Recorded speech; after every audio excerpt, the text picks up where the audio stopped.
Hola a todos, todas y todes, yo soy Valentina María. Como ya lo saben y para los que apenas llegan, este espacio se da gracias al apoyo de Fondo Lunaria y por la necesidad de narrar y visibilizar las historias de muchas familias diversas.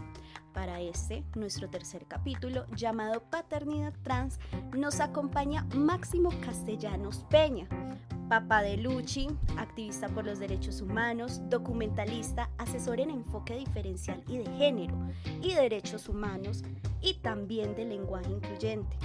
Hola Máximo, ¿cómo te encuentras? Bienvenido a Coloreando Familias. Hola Valentina María, ¿cómo estás? Muchísimas gracias por su invitación. Pues muy bien, por acá un poco con frío, pero todo muy bien. Sí, por acá también está haciendo mucho frío. Máximo, yo quiero que empecemos hablando un poco sobre tu experiencia siendo papá, hombre gestante y papá trans. Bueno, la experiencia sin duda ha sido maravillosa. Yo pienso que en términos de ser una persona que ha ejercido su paternidad desde el deseo, desde la autonomía y pues desde el consenso, pues ha sido maravilloso. Pienso que gestar, tener la oportunidad de ser una persona gestante y parir no sé, pienso que es un poder, ¿sabes? Y pienso que es algo que te brinda mucha fuerza, te brinda otras formas de conectarte con el mundo. Más sin embargo, como en la situación experiencial puntual de ser un hombre gestante, un hombre lactante, ¿no? Pues porque igual Luchi ya va a cumplir 3 años, entonces pues digamos que ya atravesamos varias etapas pues de su crecimiento. Pues es un reto socialmente hablando y es un reto tanto en términos de discriminación, de reconocimiento de tu lugar identitario como un hombre en embarazo, pues es difícil, ¿sabes? O sea, como que eso no existe socialmente. Entonces yo como que esta anécdota la cuento resto y es, pues vos cuando usas el transporte público hay unas sillas que son diferenciales. Usualmente ¿cómo se llama eso? Los avisos que indican los enfoques diferenciales de estas sillas dicen como persona en situación de discapacidad, adulto mayor o mujer en embarazo. Y pues para mí era muy curioso porque pues digamos que yo nunca pude exigir mi lugar de forma pública siendo un hombre en embarazo, ¿no? Entonces era muy difícil como poder exigir pues la silla en el Transmilenio, digámoslo así, pues diciéndole a la gente como, oiga, parece que soy un hombre en embarazo y necesito la silla, ¿sabes? Como que es un lugar socialmente no reconocido y hace que sea muy difícil hacerte reconocer, ¿no? Y más como en un espacio y en un país como Colombia, como en las realidades pues que tenemos y que habitamos en términos de discriminación y de falta de una educación sexual informada y libre de prejuicios. Bueno, entonces digamos que en términos de la experiencia es un reto enorme. Por ejemplo, asistir al médico es súper curioso porque no es que médicamente el personal sepa que está atendiendo a un hombre en embarazo, ¿sabes? No es que lo reconozcan como tal, sino sí, ¿sabes? Como que lo dejan pasar, no es una situación de que en la historia clínica coloquen como el paciente con tantas semanas de embarazo, ¿no? Sino es esta relación y este lugar social como que históricamente ha sido asignado a las mujeres, pero que pues existimos unos hombres que tenemos la posibilidad de pues hacerlo también en nuestros cuerpos, solo que socialmente pues no ha sido muy reconocido, no es reconocido, y hace que pues en el ejercicio de tu experiencia vital pues sea muy difícil vivirlo, atravesarlo, vivenciarlo. Te pone enormes retos de frente, ¿sabes? Pero pues igual es maravilloso, y pues igual los retos siguen, o sea, como que pues en este momento Lucián está en la escuela, ¿no? Entonces pues en su libro de contenidos tiene como unos cuerpos que son el cuerpo de la niña, el cuerpo del niño, ¿sabes? Entonces pues es un poco complejo porque pues digamos que ahí no están los cuerpos de sus padres representados, entonces pues es interesante cómo tenemos que entrar a casa y en casa como empezar a dialogar o reconocer como estos otros lugares de una forma más tranquila, o empezar a jugar un poco con el libro de juego, pues como para meterle otros dibujos, bueno, en fin, ¿sabes? O sea, que también es una situación de fluir, como de reconocer que pues el mundo todavía no se encuentra como en nuestro nivel, pero pues nosotros no podemos estancarnos ahí, y menos siendo padres, y menos sabiendo pues estando paternando y maternando, porque pues los pelados no se detienen, ¿sabes? Y ellos lo están viviendo ahora, y Luchi lo está viviendo ahora en su colegio. Entonces pues digamos que uno no puede detenerse como creyendo que ya ganó un montón de terreno, ¿sabes?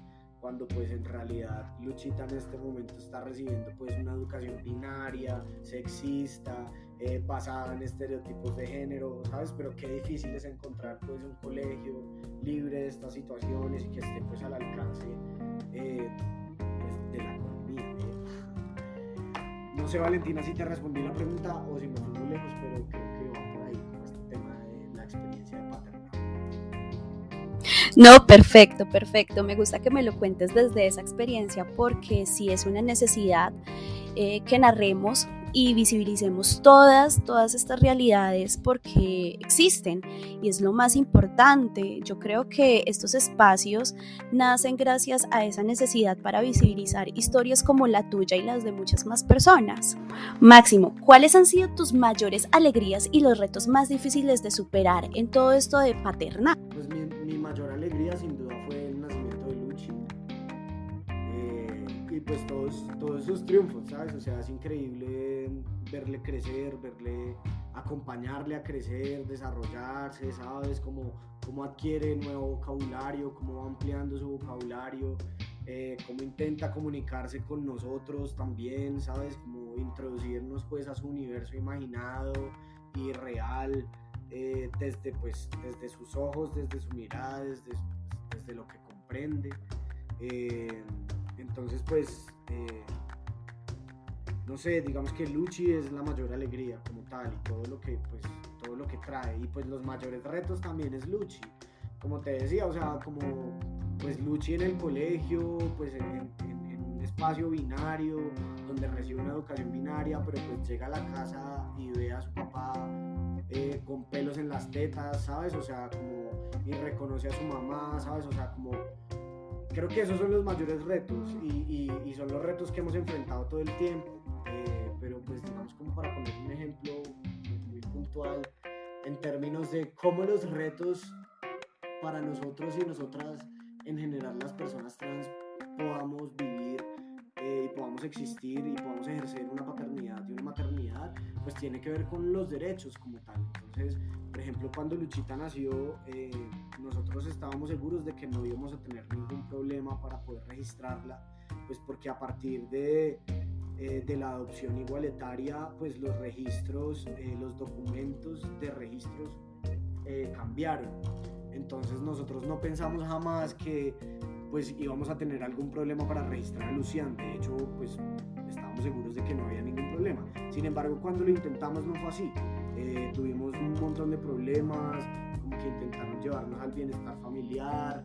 El personal de la registraduría civil no sabía muy bien cómo proceder ante dos personas trans que sabían que en los documentos debía reflejarse la realidad familiar del menor.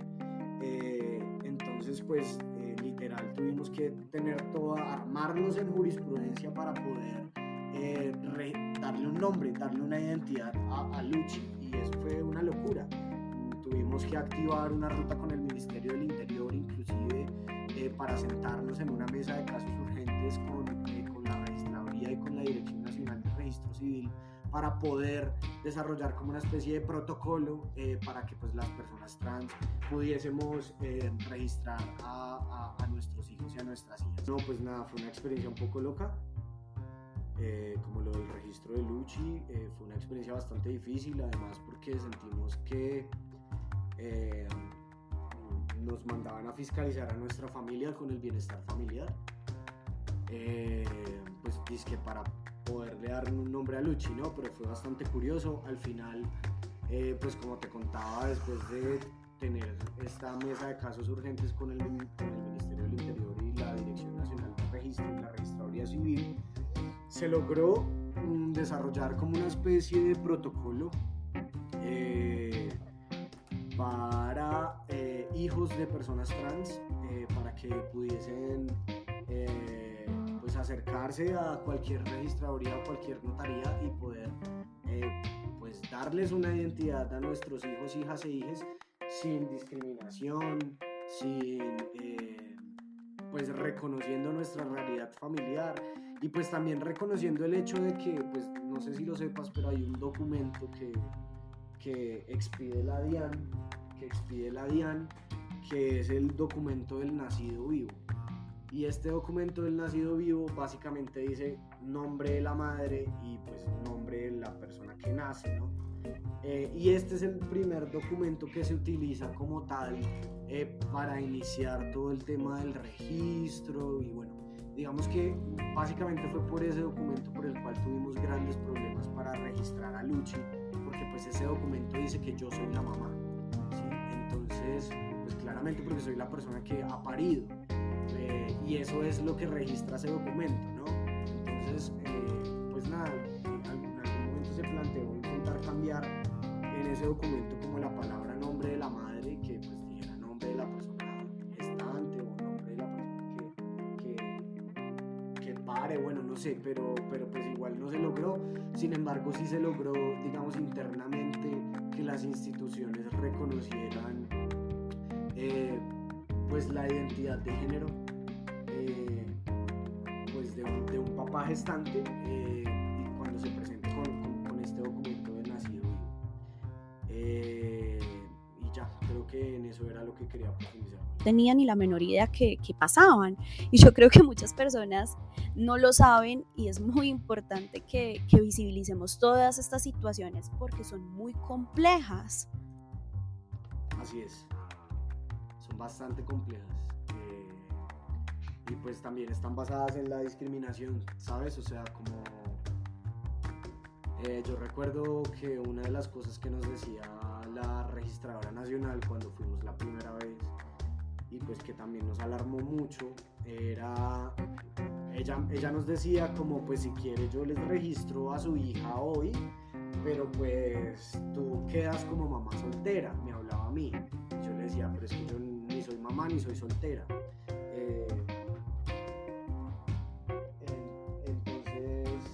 Entonces como que no sabíamos muy bien, o sea, y eso que siendo activistas, ¿no? O sea, como que eso también nos sorprendió mucho a Daniela y a mí, pues porque pues Daniela y yo somos personas que hacemos activismo desde hace mucho tiempo y que consideramos que tenemos unas herramientas que no tienen muchas otras personas, lo que hace que nosotros nos podamos parar ante este tipo de situaciones de una forma diferente, ¿no? Como pues armados de alguna forma, ¿no? Pero pues la verdad quedamos bastante perplejos ante esta situación, que pues no había reconocimiento de nuestra realidad familiar, había una vulneración sobre los derechos fundamentales de Lucián y al mismo tiempo había una fiscalización sobre nuestras familias, ¿no? Pues porque no entendíamos muy bien por qué bienestar familiar era quien debía solucionar o no como esta situación, ¿sabes?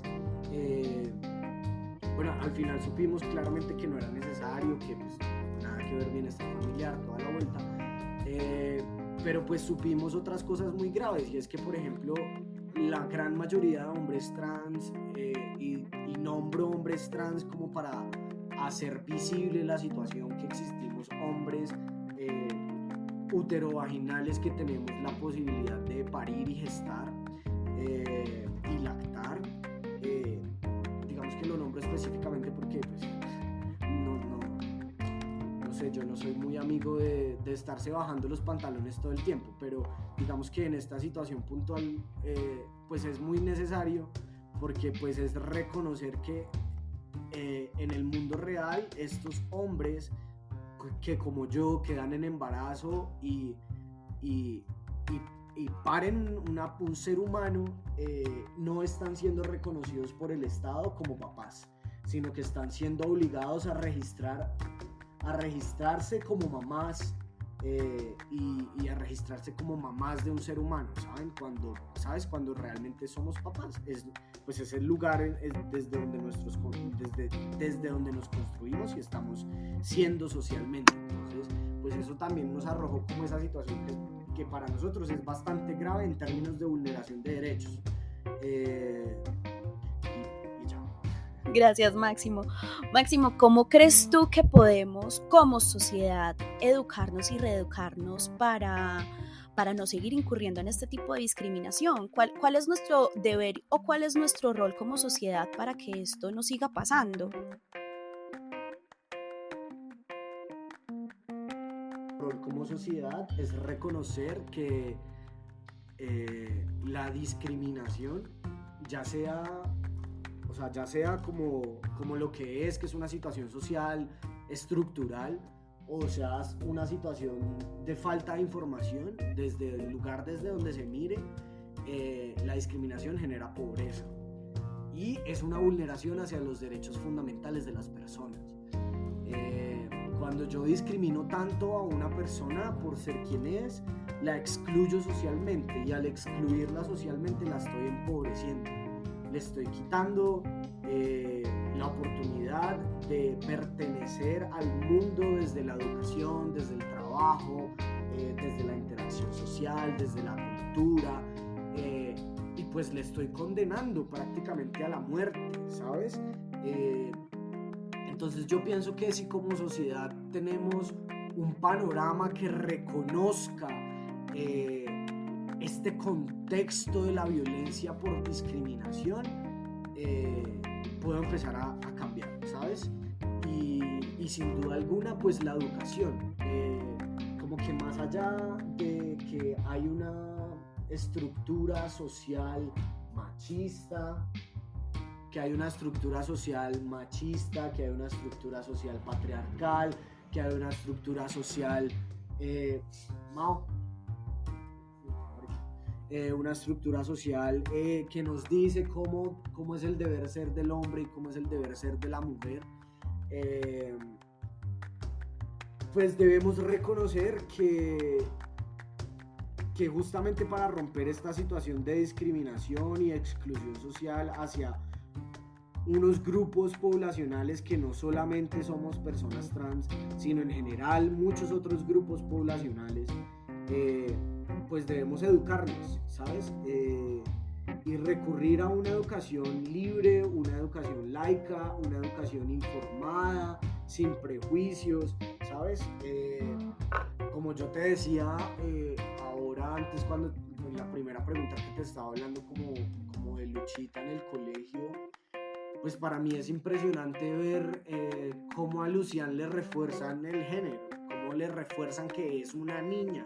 Y pues yo no, lo cierto es que si tú me lo preguntas a mí como papá de Luchi, pues yo no lo sé. Yo no sé si Luchi es una niña, porque quiero creer que Luchi pertenece a esa generación de seres humanos en que el género ya no constituye el lugar de poder que nos han hecho conformar a nosotros social e históricamente en nuestro país, sino que Luchi pertenece a una generación de seres humanos que en efecto reconoce el género como un sistema de poder, pero que está deconstruyéndolo y rompiéndolo y se enuncia pues como quiera y desde el lugar que quiere, y construye ya sea su masculinidad, su feminidad, o por qué no, pues ni lo uno ni lo otro, pero desde la libertad, ¿sabes? Y desde la autonomía y desde el reconocimiento de su ser y desde el reconocimiento de sus deseos, de sus sueños, de sus aspiraciones, y no desde la imposición, que es como lo que Daniela yo digamos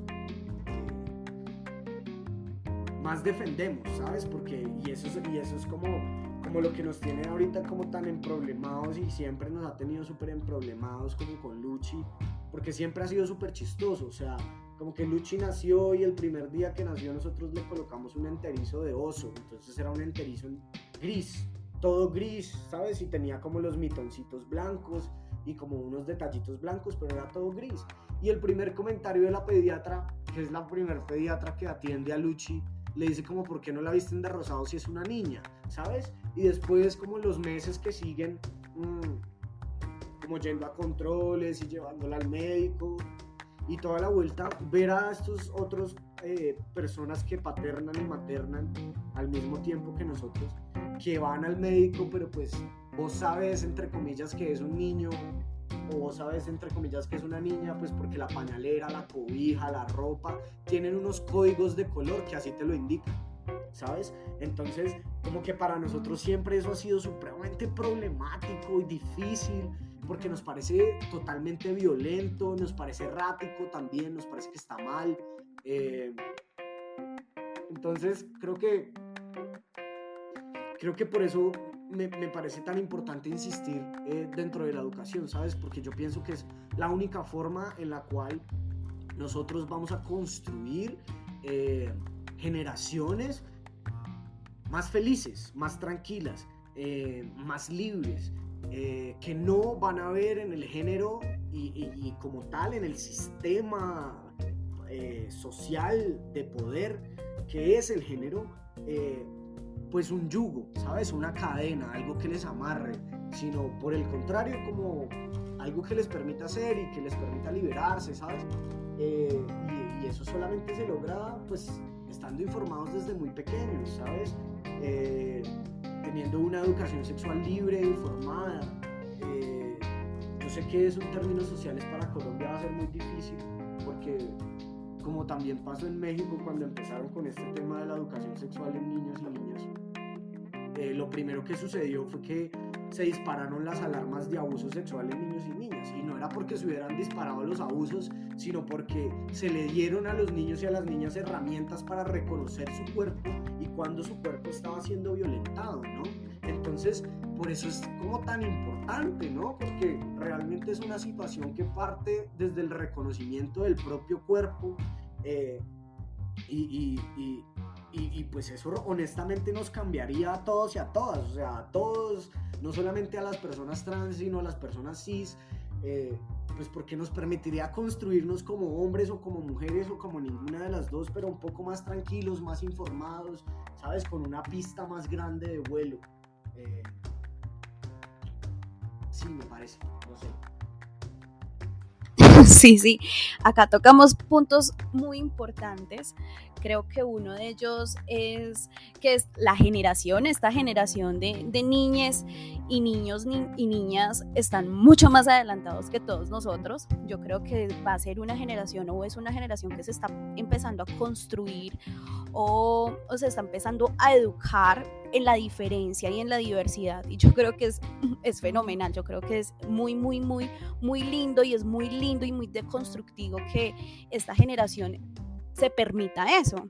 También esto de los constructos sociales con el género, o sea, es increíble que a estas alturas aún determinemos como los colores por géneros, entonces el azul es de niño y el rosado es de niña, y que aún todavía como que lo remarquen mucho. Es increíble, o sea, a mí me parece que esto es muy increíble, y definitivamente tiene que cambiar, o sea, esto tiene que cambiar, y tiene que cambiar, como tú lo dices, por la educación. Claro, y tiene que cambiar, Valentina, principalmente porque, como yo te decía, establece un sistema de poder, ¿sabes? O sea, como que el género no es una situación de cómo nos vemos, ¿sabes? O qué tan mechudos o qué tan pelicortos estamos, si nos pintamos o no nos pintamos las uñas, sino que como tal socialmente hemos desarrollado una, yo no sé si decir civilización, pero por lo menos sí hemos desarrollado una forma de relacionamiento social basado en género. El género es poder.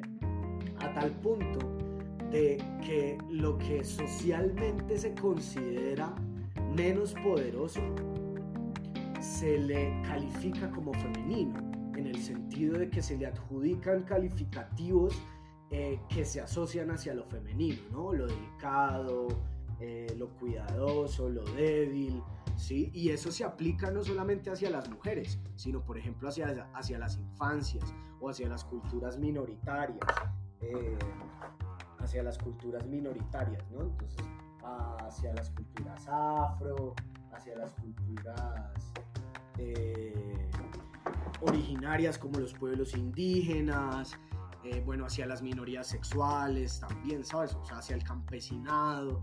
Entonces, como que cuando uno lo mira desde esa óptica, desde que no es una situación solo de, entre comillas, hombres y mujeres o masculino y femenino, sino que es algo que permea el orden social y básicamente lo jerarquiza, ¿sí? Pues uno reconoce que esa vaina hay que cambiarla, ¿sí? Porque pues no puede ser que dentro de que yo establezca unas jerarquías sobre mis pares, ¿sabes? O sea, no tiene sentido. Entonces, pues en efecto la única forma es con la educación, pero el problema es para cuándo, ¿sabes? ¿Cuándo lo podremos lograr, Valentina? Como ya en el 2015 se dio esta enorme pelea pues con el tema de las cartillas, Gina Parodi, la ideología de género, ¿sabes? Ya es un discurso que los gobernantes pues tienen metidos dentro de sus discursos políticos como un arma, ¿sí? Desde el desconocimiento, ¿no? Pues lo que genera no saber, lo que genera no tener información, ¿sabes? Yo pienso que muchas personas en este país y en el mundo no es que sean malas personas hacia nosotros, nosotras y nosotres, y que quieran generarnos daño y conducirnos hacia la muerte y a la pobreza, sino que simplemente no lo saben, ¿sabes? No tienen la información, no están informados e informadas. Y justamente eso es lo que tenemos que cambiar, ¿sabes? Informar. Por eso también me gusta mucho como esta propuesta, que sea un podcast. Porque siento que los públicos son diferentes, ¿sabes? La gente que consume podcast y como relacionándonos con su pariente viejo que es la radio, pues la gente que consume radio pues son otros tipos de audiencias. Yo no sé si nosotros, nosotras y nosotres, los sectores sociales LGBT, nos hemos pensado como esos otros medios para llegar a esas otras audiencias a las que no llegamos. Entonces pues me parece súper vital este formato, ¿sabes? Como me parece fundamental como para llegar a más gente, a otra gente y seguir enriqueciendo los lugares. Sí, precisamente es eso. Este espacio nace con esa necesidad y con ese afán de visibilizarlo también con otras herramientas y desde otros aspectos. Yo creo que es muy importante lo que tú dices, bueno, ¿y para cuándo? ¿Cuándo vamos a hacer este cambio? ¿Cuándo vamos a empezar a hacer pedagogía? ¿Cuándo vamos a empezar a educar? Y pues por este tipo de cosas es que se empiezan y por este tipo de cosas es que también nosotros nos vamos moviendo y también vamos visibilizando todo lo que pasa en la población LGBTI. Máximo, para ti, ¿qué significa eso de la crianza saludable e incluyente? Pues en ese sentido, la crianza saludable pues va hacia una crianza en el que este sistema sexogénero no representa una camisa de fuerza para los seres humanos, ¿sabes? O sea, a mí me parece tenaz en este momento yo ponerme a educar y acompañar a crecer a Lucian, pues diciéndole que tiene que, pues que no puede ser mecánica, por ejemplo, no puede arreglar carros pues porque tiene vulva, ¿sí? O no puede, no sé, hacer algo, es que, o sea, sí es, yo estoy tan deconstruido en este momento que me cuesta imaginarme cosas que Lucian tenga que hacer porque tiene vulva, ¿sabes? Entonces, como que yo solo pienso que esta nueva forma de educación libre de estereotipos de género e informada, pues van a resultar en ciudadanos así, ¿sabes? Ciudadanos libres, ciudadanos informados y ciudadanos también respetuosos y reconocedores y en reconocimiento de las diversidades, ¿no?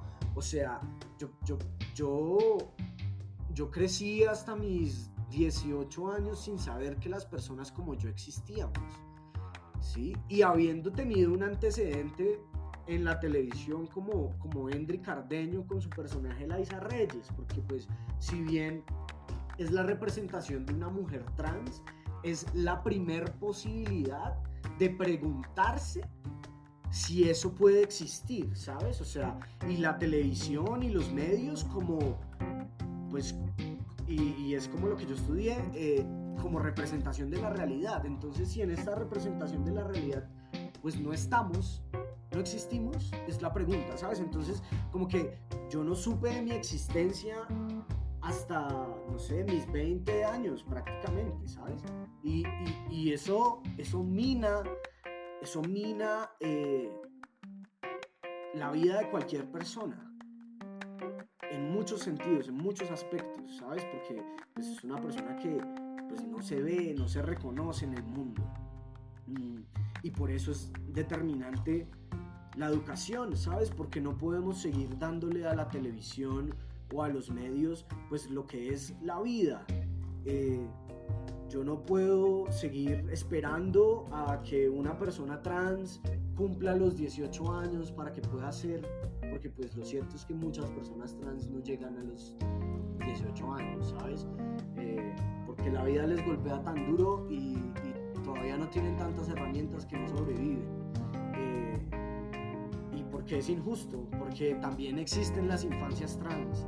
O sea, yo pensaba que días, por ejemplo, Valentina, como claro, cuando yo empecé mi tratamiento de reemplazo hormonal en general, cuando las personas trans iniciamos nuestros tratamientos de reemplazo hormonal, si los queremos iniciar, nosotros tenemos como una segunda adolescencia, ¿no? Y entonces yo decía como perdón, y me imagino que acá tendrás que poner un pito, decía como jueputa, yo decía como, o sea, he pasado 2 veces por la adolescencia, pero nunca he sido adolescente, nunca fui joven, ¿sí? O sea, sí, porque nunca viví como soy en ese momento de mi vida. Entonces, como que por más de que tomar hormonas a mis 21 me hubiera puesto como un pelado de 16, pues nunca sabré lo que es haber sido un hombre o un muchacho de 16 años, ni de 15, ni de 14, ¿sabes? Ni un niño de 8, pues porque nunca lo pude vivir. Y eso en términos de la vitalidad de un ser humano, pues es duro, es difícil y es injusto. Y yo pienso que lo que nosotros y nosotras y nosotros soñamos es que pues existan las infancias de niños y niñas trans y no binarias y de niños en general, ¿sabes? Como seres humanos que puedan reconocerse en el mundo sin sentirse obligados a ser o a deshacer de una u otra forma porque tienen vulva o porque tienen pene, ¿sabes? O sea, como que me parece, o porque tienen las dos también, ¿sabes? O porque tienen algo que la medicina le parece muy extraño y se siente en la obligación de normalizarlo. O sea, como que eso ya no puede seguir pasando. Esas aniquilaciones no pueden pasar, ¿sabes? Porque existimos. Y lo que necesitamos es poder ser, y poder ser en dignidad, en libertad, ¿sabes? A plenitud de derechos. Sí, no sé, y eso solo se logra con la educación, informándonos desde chiquis. Todo esto de ser, de existir, de nombrarse, ¿no? Porque yo creo que, bueno, yo creo no, esto es un hecho y es que lo que no se nombra no existe. Entonces, nuestro poder está en la lengua, en el lenguaje, en nombrarlo, en decirlo, en hablarlo. Me parece muy importante que esto lo hablemos desde ahí, desde el nombramiento y desde la existencia. Bueno, ¿Cuáles crees tú que son las barreras sociales a las que más se enfrentan las familias diversas? Pues ya hablamos de la discriminación, pero ¿crees tú que hay más barreras sociales? Yo tuve la fortuna de que en términos de la educación, para mí la discriminación no fue una barrera social, porque pude acceder a ella y dentro de mi entorno educativo tuve la oportunidad de romper con imaginarios sociales que podían pues fomentar la discriminación.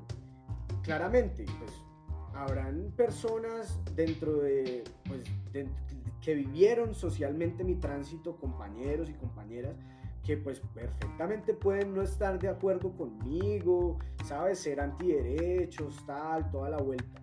Pero como dentro de la universidad, o sea, como política de la universidad, se dio la oportunidad para hablar abiertamente de esto, nombrarlo abiertamente, ¿sabes? O sea, vincular, empezar a formar una clase, una cátedra de género dentro de la universidad, ¿sabes? O sea, como no todo el mundo tiene la oportunidad de vivir esas situaciones dentro de sus espacios escolares. Y eso fue hace 10 años. Bueno, no, fue hace por ahí unos 8 años en la universidad. Igual, habiendo vivido como digamos ese panorama como tan utópico dentro de la universidad, porque eso no le pasa a la gran mayoría de personas trans, ¿no? Porque la gran mayoría o pasan siendo cisgénero dentro de la universidad y se gradúan y toda la vuelta, y después sí ya salen o no se aguantan la discriminación termina siendo tan pesada que salen de la universidad y terminan, y también salen del colegio, ¿no? Estoy poniendo el ejemplo de la universidad porque, pues, no sé, digamos que es el más reciente mío, ¿eh? Pero pues si lo ponemos en términos del colegio, pues también pasa. Yo recuerdo que yo odiaba con todo mi ser ponerme el uniforme de diario, que usualmente en los colegios para las mujeres es una falda. Entonces yo me inventaba todas las 20 excusas del mundo para no colocarme esa jardinera. Y eso ha sucedido en muchas experiencias de vida, muchas personas trans en sus ciclos etarios, ¿sabes? Y en sus diferentes momentos de vida. Entonces las barreras sociales están en toda parte y están atravesadas por la discriminación. Es que la discriminación ha hecho que yo no me informe en términos sociales, ¿no? No en términos individuales. La discriminación y los prejuicios sociales y los imaginarios sociales, que al final es lo que genera la discriminación. Es que por eso es que es tan peligrosa, porque es que la discriminación no es un asunto de hacerle el feo a alguien, sino que es un asunto que permea tanto la estructura social que crea imaginarios sociales. Entonces, en términos de discriminación, socialmente yo reconozco que las mujeres trans son putas, peluqueras y viciosas y sidosas, ¿sí? Eso es lo que genera la discriminación, crea esos imaginarios sociales que nos configuran unos arquetipos de lo que somos y no podemos ser, en este caso, las personas trans. Y pues eso determina en el plano de los derechos hacia las personas trans, pues unos límites, ¿sabes? Unos límites en el ejercicio de los derechos que pues se supone nadie, ninguno, ninguna y ninguna de nosotros debería tener ese tipo de limitaciones en el ejercicio de sus derechos, ¿sí? Todo, por ejemplo, lo que es la patologización de la identidad. Es una situación supremamente compleja y cuando tú eres un niño, una niña, un adolescente trans y estás perdido y no sabes qué hacer y te sientes solo, sola y sole, y después descubres que para poder ser tienes que asistir a un profesional de la salud mental para que te certifique con una patología, con un diagnóstico, para que te dé un diagnóstico, ¿sabes? entonces cuando tú vives esa realidad social en que tú estás mal, en que tu cuerpo está mal, que estás equivocado o equivocada, en que tienes además que construir tu identidad basada en unos preceptos sociales, en que tienes que ser la vieja más hembra y que tienes que ser el man más macho, y si no lo eres, pues eres más, no es que, y si no lo eres, no es que, o sea, si lo eres, no es que vayas a ser aceptado socialmente, sino que pues vas a tener un passing más relajado. Y si no lo eres, pues vas a sufrir mucho más y más explícitamente la violencia, ¿no? Entonces, pues, no sé, Valentina, o sea, yo pienso que las barreras están en todo lado, ¿sí? Y se basan en la discriminación, en una discriminación que ya tenemos enquistada en nuestro sistema social, y que por eso la educación resulta siendo fundamental para poder erradicarlo. Y la educación desde la empatía y la educación desde la sensibilización, ¿sabes? Porque pues también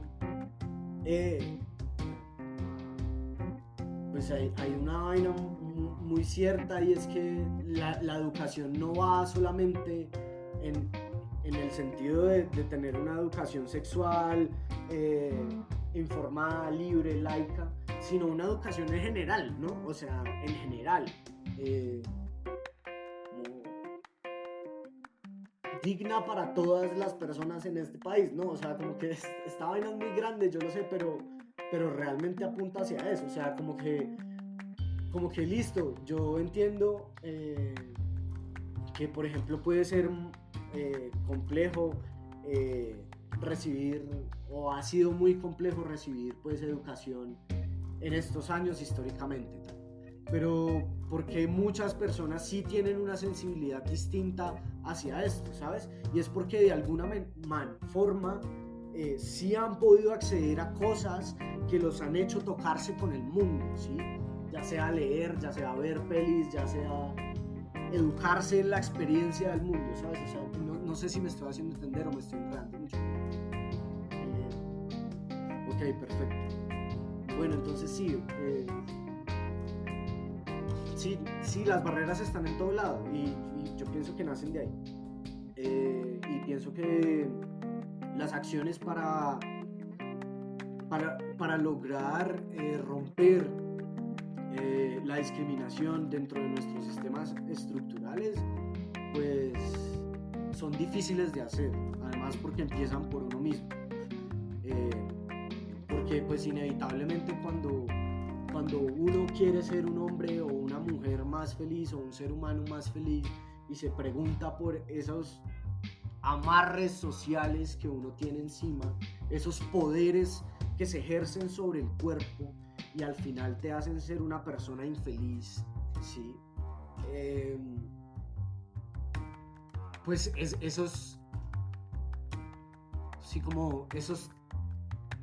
tactos que uno tiene que tener con uno mismo son muy difíciles de lograr y son un gran reto, y no todo el mundo se da la oportunidad de repensarse, ¿sabes? De volverse a hacer, ¿sabes? De reconocer que durante muchos años lo hice mal, ¿sabes?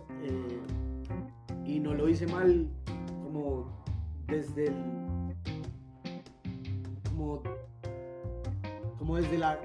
desde la acción culposa, sino desde la acción responsable, ¿sabes? Como que yo también hacía parte de este sistema que reproducía estas formas de, y soy consciente y me hago responsable de esta situación, ¿sabes? Y reconocer eso, y reconocer esas estructuras sociales en uno mismo y en una misma y en una misma, pues le va a permitir a uno pues ser de una manera más tranquila y más feliz, ¿sabes? Y ser lo que sea, ¿sí? No importa si se es hombre, se es mujer, o se es algo entre los dos, o ninguna. ¿Cuáles crees tú que son las herramientas a las que todos y todas podemos acudir para paternar y educar desde lo sano el amor y la diversidad? Pues no, yo pienso que las herramientas tú las nombraste, el amor, la diversidad, ¿sabes?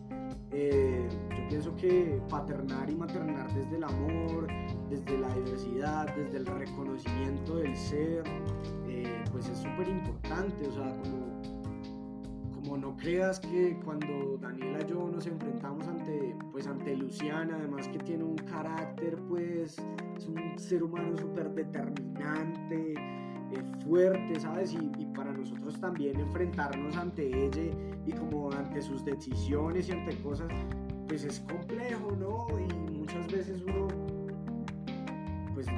no sabe muy bien qué hacer, pero justamente pararse desde el amor y pararse desde el reconocimiento del otro y desde el reconocimiento de todo, ¿sabes? O sea, de todas sus manifestaciones, de todo lo que me está diciendo, de la forma en cómo me está diciendo que no le gusta, que le molesta, que quiere hacer tal cosa, ¿sabes? Y es también decirle como, ok, reconozco el lugar desde donde, ¿sabes? O sea, desde donde te estás parando y la molestia que sientes, reconoce mi lugar, ¿sabes? Tener un diálogo es impresionante. ¿Cómo me he dado cuenta que yo puedo tejer un diálogo con Lucian y Daniela teje un diálogo con Lucian y nosotros podemos tejer un diálogo y decirle a Lucian que eso está mal, ¿sabes? Sin acudir a la fuerza. A mí me parece impresionante cómo todo es una situación de imposición y de fuerza, ¿no? O sea, como yo he visto como estas discusiones que se han tenido últimamente, por ejemplo en las universidades, y vuelvo porque como estas figuras de paternar y maternar, pues también son figuras que han configurado socialmente lugares de poder del patriarcado, del machismo, ¿sí? Entonces tienen unas acciones determinadas, entonces los papás hacemos unas cosas y las mamás hacen otras, no sé qué, ¿sabes? Y estas figuras de los papitos y mamitas y toda la vuelta también hace parte de estas figuras de poder y justamente hay que transformarlas, ¿no? Porque no puedo reproducir y seguir reproduciendo violencias. Y en ese sentido, no ejercer la fuerza sobre nuestros hijos, hijas e hijas es indispensable, porque es enseñarles que nuestras ideas, nuestros pensares y nuestros sentires se colocan de otra forma ante el mundo, no se imponen, y eso me parece súper bonito y súper válido porque no es lo que uno vive hoy, ¿no? Como que hoy e históricamente siempre se vive como la historia del más fuerte, la historia del vencedor, y no las otras historias y las otras voces, ¿sabes? Y eso, y yo pienso que esa es como la herramienta fundamental, digamos que Daniela y yo, y personalmente yo como papá, además por la figura del padre, ¿no? Que es esta figura de poder y violenta y fuerte y no sé qué, y de imposición sobre lo inferior, lo débil, los hijos, la mujer, los animales, pues me parece súper importante que la figura que tiene Lucian de su padre, pues es una figura que la reconoce como una interlocutora válida en todos sus sentidos, en sus sentires, en sus pensares, en sus deseos, y que juntos, entre los dos, construimos este diálogo, ¿sabes? Y llegamos a un acuerdo, no, tal, y es súper difícil, ¿no? Es súper difícil, ¿no? Además porque es un ser humano que hasta ahora está desarrollando sus lenguajes y que tiene otros lenguajes, entonces, bueno, no, nada, es un reto, pero pues yo pienso que desde ahí parten esas herramientas, y también desde la deconstrucción de la autoridad, que eso me parece fundamental. Muy importante esto de la deconstrucción de la autoridad, tal y como la conocemos. Me parece un buen tema a reflexionar. Máximo, ¿cuál sería entonces tu invitación para todos los padres, cisgénero, trans, de donde sea que se identifiquen, desde cualquier lugar de donde ellos encuentren su identidad? ¿Cuál sería entonces tu invitación final? Pues yo pienso que la única forma, y sí la única, voy a ser atrevido, así que la única forma en la que podemos mejorar nuestra perspectiva de paternar y maternar es salirnos de los egos. Los egos no sirven para esto, ¿sabes? Los egos son problemáticos para paternar y maternar. Sin duda, y en algún momento lo tocamos mientras hablamos, las generaciones de ahora son generaciones muy vivaces y muy veloces. La información en este momento es muy rápida y eso se refleja en ellos y en ellas y en sus vidas y en la forma en cómo se constituyen y construyen y se desarrollan. Y eso es un reto para nosotros desde nuestros lugares de paternar y maternar, y por eso yo pienso que pararse desde un lugar para paternar y maternar, desde la fluidez, desde el reconocimiento de crecer, de dolerse, de ser maleable, ¿sabes? Hará que sea mucho mejor ser y acompañar a seres en su desarrollo, en su crecimiento, en su formación, ¿sabes? Porque pues eso es lo que uno hace, o sea, yo pienso que uno acompaña, ¿sabes? Y en ese sentido acompañar, y creo que es una frase así de cajón, re antigua, como re harta, pues, que es como que es mejor atajar que estar empujando, ¿no? Y siento que ese sigue siendo nuestro reto desde paternar y maternar, ¿sabes?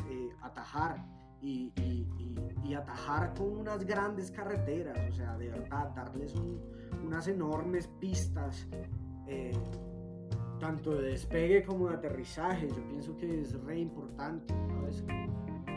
Como construir estos afectos desde la tranquilidad, el amor, la libertad, la compañía, ¿sabes? Como el cuidado, el reconocimiento, pues hace que todos y todas podamos configurar situaciones sociales y familiares más amables y más felices, y pues por ende más revolucionarias, ¿no?